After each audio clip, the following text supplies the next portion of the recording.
Everyone, जैसा कि दोस्तों आप जानते हैं SWD फ्री कोचिंग की हम सुबह और शाम दोनों में एक एक वीडियो लाते हैं, एक सुबह एक शाम। तो ये आज ये चौथी वीडियो है। इससे पहले 3 वीडियो अपलोड की जा चुकी हैं। आप चैनल पर जाकर देख सकते हैं। और इस वीडियो का जो PDF है वो अगर आप चाहते हैं तो हमारे टेलीग्राम चैनल के साथ जुड़ जाइए। लिंक डिस्क्रिप्शन में है टेलीग्राम की, तो उसके साथ जुड़ जाइए। आइए आज की वीडियो शुरू करते हैं। दोस्तों, ये आधुनिक इतिहास का है। आधुनिक भारतीय इतिहास का है, जो कि 20 प्रश्न हमने सुबह वाली क्लास में कराए थे। उससे पहले जाके देख लीजिए, उसके बाद ये देखिए। तो आज जो 21वां प्रश्न है, इसमें टोटल 15 प्रश्न है, यानी कि 35 नंबर तक हैं। तो आज का जो पहला प्रश्न है वो है आपका, हरिजन समाचार पत्र के प्रारंभकर्ता कौन थे? तो यहाँ पे आप देख पा रहे हैं गांधी जी। इसकी व्याख्या भी देख लीजिए, क्योंकि व्याख्या से 3-4 प्रश्न और तैयार हो जाते हैं। तो है, हरिजन पत्र के संपादक महात्मा गांधी थे। इन्होंने इस पत्र का प्रथम अंक 11 फरवरी 1933 को यरवदा जेल, पुणे से प्रकाशित किया। यह हिंदी भाषा में प्रकाशित होता था। इसके अतिरिक्त गांधी जी ने गुजराती भाषा में हरिजन बंधु व हिंदी भाषा में हरिजन सेवक समाचार पत्रों का भी प्रकाशन किया। तो यहाँ पे ये नई बात देखने को आपको मिल गई। तो व्याख्या जरूर देखें। अगला है यहाँ पे, सूची 1 को सूची 2 से सुमेलित कीजिए तथा सूची के नीचे दिए गए कूट का प्रयोग करते हुए सही उत्तर का चयन कीजिए। तो यहाँ पे क्या है आपका, यहाँ पे बताना है, अब मिलान करना है यहाँ पे। तो क्या हो जाएगा, बॉम्बे क्रॉनिकल है वो किससे हो जाएगा आपका, ये हो जाएगा फिरोज शाह मेहता का, ठीक है। और कॉमनवेल्थ किसका हो जाएगा, ये हो जाएगा आपका एनी बेसेंट का।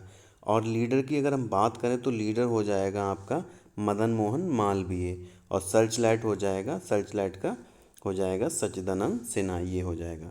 तो यहाँ पे क्या बन जाएगा उत्तर, 3, 1, 2, 4। यहाँ पे क्या हो जाएगा, option number C is the correct option.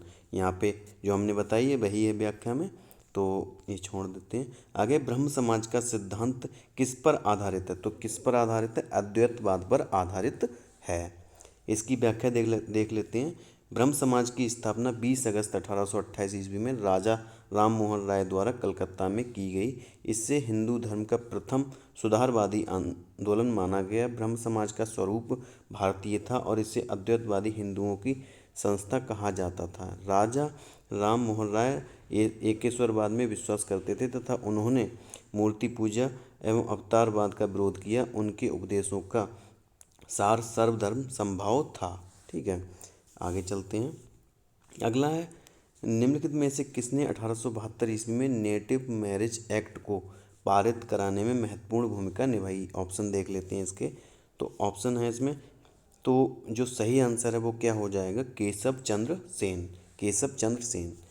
इसकी व्याख्या है, 1872 ईस्वी में केशव चंद्र सेन के प्रयासों द्वारा पारित नेटिव मैरिज एक्ट ब्रह्म विवाह में लड़कियों के विवाह की न्यूनतम आयु 14 वर्ष तथा लड़कों के लिए न्यूनतम आयु 18 वर्ष निर्धारित की गई। इस अधिनियम द्वारा बहुपत्नी प्रथा भी समाप्त कर दी गई, ठीक है। तो क्या हो जाएगा, केशव चंद्र सेन।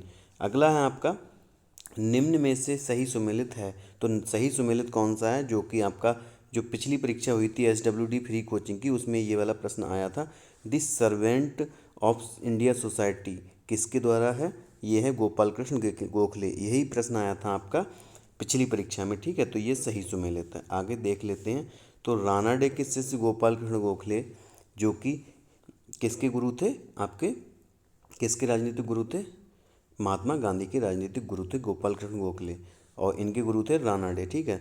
ने 1905 में सर्वेंट ऑफ इंडिया सोसाइटी की स्थापना की। देवेंद्रनाथ टैगोर ने तत्वबोधिनी सभा की स्थापना की, देवेंद्रनाथ टैगोर। भारतीय ब्रह्म समाज राजा राम मोहन राय। सत्य शोधक समाज, जैसा कि आप जानते हैं, ज्योतिबा फुले से संबंधित है।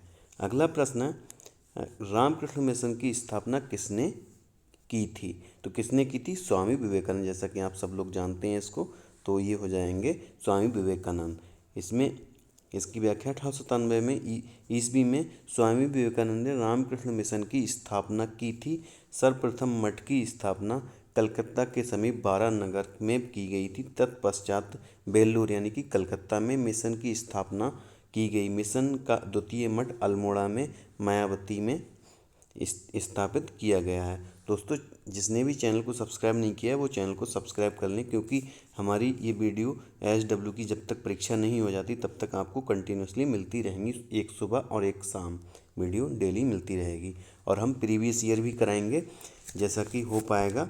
और जो हमने बताया था पिछली वीडियो में कि 2017 से 2022 तक के PCS के पेपर कर लीजिए, तो हम वो भी कराएंगे आने वाले दिनों में, 2-4 दिनों में वो भी कराने वाले हैं। तो आप चैनल के साथ जुड़े रहिए और चैनल को सब्सक्राइब कर लीजिए। तो अगला प्रश्न है आपका, भारतीय राष्ट्रीय कांग्रेस की स्थापना कब हुई थी? तो ये कब हुई थी? ये हुई थी वर्ष 1985 में। और इसकी अगर बात करेंगे कि जो पहले अध्यक्ष थे वो कौन थे? WC बनर्जी। ठीक है, तो ये हो जाएगा भारतीय राष्ट्रीय कांग्रेस की स्थापना 28 दिसंबर 1985 ईस्वी मुंबई के ग्वालियर टैंक स्थित गोकुल दास तेजपाल संस्कृत कॉलेज में के भवन में की गई थी। इसमें 72 प्रतिनिधियों ने भाग लिया, जिसकी अध्यक्षता व्योमेश चंद्र बनर्जी यानी कि WC बनर्जी ने की। इसकी स्थापना A.O. ह्यूम द्वारा की गई थी, जो एक अवकाश प्राप्त अंग्रेजी अधिकारी थे। ठीक है, ये हो जाएगा। और ये क्या है? भारतीय राष्ट्रीय कांग्रेस का नामकरण दादा भाई नौरोजी के परामर्श पर किया गया था। अगला है आपका, कांग्रेस के एक अधिवेशन में एक गवर्नर जनरल ने भाग लिया था। उक्त गवर्नर जनरल तथा अधिवेशन स्थल निम्न में से कौन सा? तो ये हो जाएगा लॉर्ड विलिंगटन 1915। ठीक है, लॉर्ड विलिंगटन 1915 हो जाएगा। यहाँ पे आप देख सकते हैं व्याख्या। अगला प्रश्न है वो है, लोकनायक के नाम से किसे जाना जाता है? तो जैसा कि आप सभी लोग जानते हैं, जयप्रकाश नारायण को जाना जाता है। ठीक है, जयप्रकाश नारायण। तो इनकी व्याख्या देख लेते हैं। लोक नायक के नाम से प्रसिद्ध जयप्रकाश नारायण ने इंदिरा गांधी की सरकार के विरुद्ध 5 जून 1974 को गांधी मैदान से, जो कि पटना में है, संपूर्ण क्रांति का आह्वान किया। सन 1998 ईस्वी में मरणोपरांत इन्हें भारत रत्न से सम्मानित किया गया। भारत छोड़ो आंदोलन के समय उन्हें मद्रास के नासिक जेल में बंद किया गया था। आगे चलते हैं। अगला है, बिहार सोशलिस्ट पार्टी के संस्थापक कौन थे? तो कौन थे? ये थे आपके जयप्रकाश नारायण। जयप्रकाश नारायण।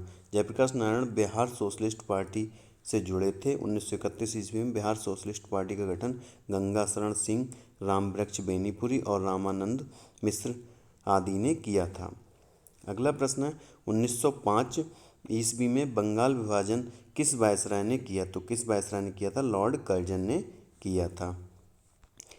तो इसकी व्याख्या है, बंगाल का विभाजन लॉर्ड कर्जन, जिनका कार्यकाल था 1899 से 1905 ईस्वी तक के काल में किया गया था। विभाजन के समय बंगाल में बिहार, उड़ीसा एवं बांग्लादेश शामिल थे।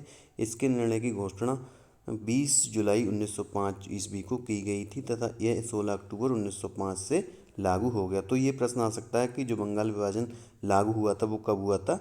आपका 16 अक्टूबर 1905 को, और इसकी जो घोषणा की गई थी वो 20 जुलाई 1905 को की गई थी। तो यहाँ पे 2 प्रश्न और तैयार आपके हो गए। अगला है, ब्रिटिश पत्रकार H.W. नेविन्सन जुड़े थे। तो H.W. नेविन्सन किससे जुड़े थे? ये जुड़े थे स्वदेशी आंदोलन से जुड़े थे।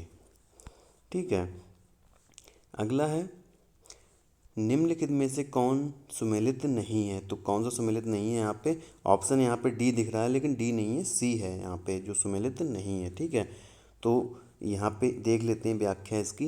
अहमदिया आंदोलन की स्थापना 1889 में मिर्ज़ा गुलाम अहमद ने की थी, ना कि महमूद उल हसन ने की थी। ठीक है, तो गुलाम अहमद पश्चिमी उदारवाद, ब्रह्म विद्या तथा हिंदुओं के धार्मिक सुधार आंदोलन से प्रभावित थे।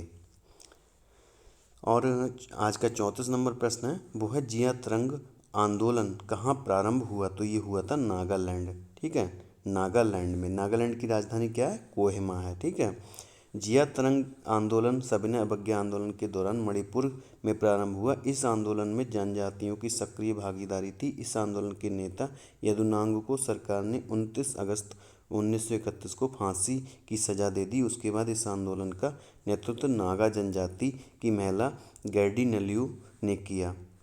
जवाहरलाल नेहरू ने गैर्डिनलियू को रानी की उपाधि दी। अगला प्रश्न है, नमक सत्याग्रह के समय गांधी जी के गिरफ्तार हो जाने के बाद आंदोलन के नेता के रूप में उनका स्थान किसने लिया? तो किसने लिया था?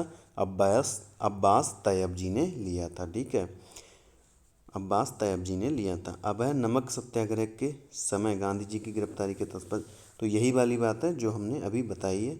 तो दोस्तों हमारे चैनल के साथ जुड़े रहिए और ऐसी ही वीडियोस देखते रहिए। धन्यवाद दोस्तों, जय हिंद।